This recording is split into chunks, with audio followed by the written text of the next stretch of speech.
I would like to just answer Sheriff Mack's question for you. I tried to answer it for him, and I don't think well, whatever. He's not here, so we'll take him out of the equation. I believe that the Constitution is not a sacred document. I believe that there's a lot of really smart stuff in the Constitution. Some really brilliant people put it together. But there was some really evil stuff in the Constitution at the beginning of this country, slavery specifically. There was no specific right to vote because of slavery. Guns were protected to protect the slave patrols in the South because of slavery. The sins of slavery infiltrated the Constitution at the birth of our country. And it took 70, 80 years to get slavery out of the Constitution, but we still don't have the right to vote in it. And so Republicans are continuing to try to prevent people who, won't fall in line with the billionaire agenda from voting. So, number one, I respect the Constitution. I think that we should live by the Constitution. I think we should make our laws based on the Constitution.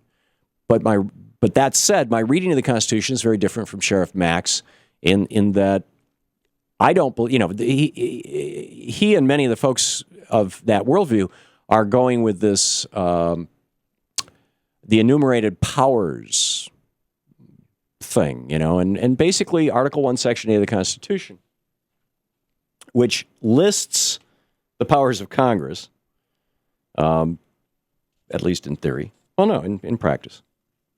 It's called powers granted to Congress. Section 8, the Congress shall have the power to lay and collect taxes, blah, blah, blah, and, here, I'll just read it straight. The Congress shall have power to lay and collect taxes, duties, imposts, and excises, to pay the debts and provide for the common defense and general welfare of the United States. That's how it opens. And as Alexander Hamilton pointed out, general welfare can mean whatever Congress decides it means. He said, we wanted to have a term. Well, here's what he said. He said, the terms general welfare were doubtless intended to signify more than was expressed or imported in those which preceded.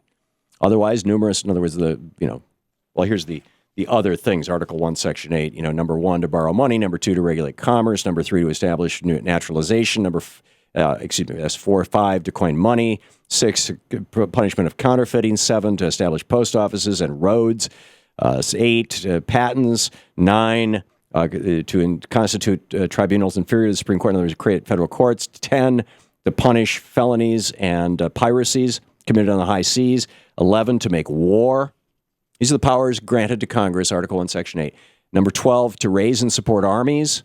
Number 13, to provide and maintain a navy. 14, to make rules for the government and regulation of the land and naval forces. 15, to provide for calling forth the militia. 16, to provide for organizing, arming, and disciplining the militia. 17, to exercise exclusive legislation in all cases whatsoever over such district not exceeding 10 miles square as may, in other words, basically has control over Washington, D.C., okay?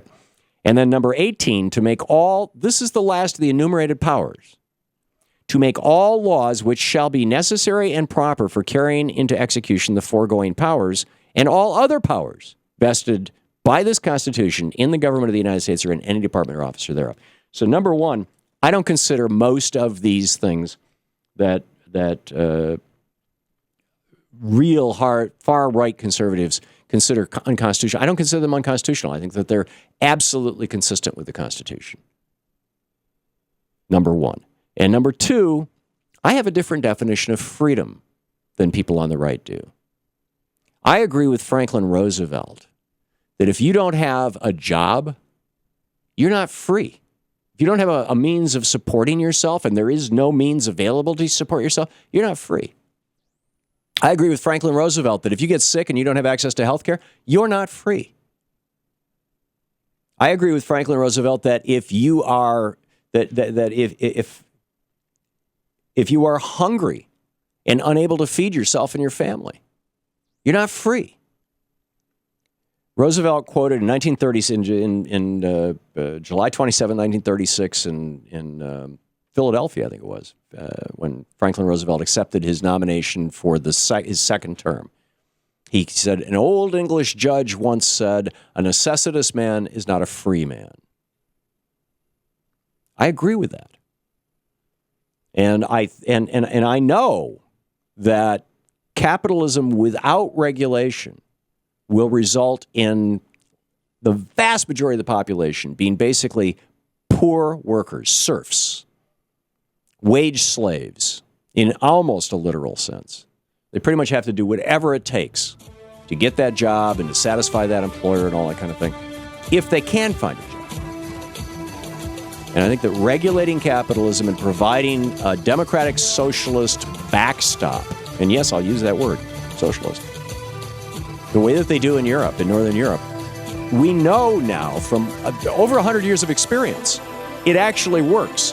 Libertarianism has never, ever been tried successfully anywhere.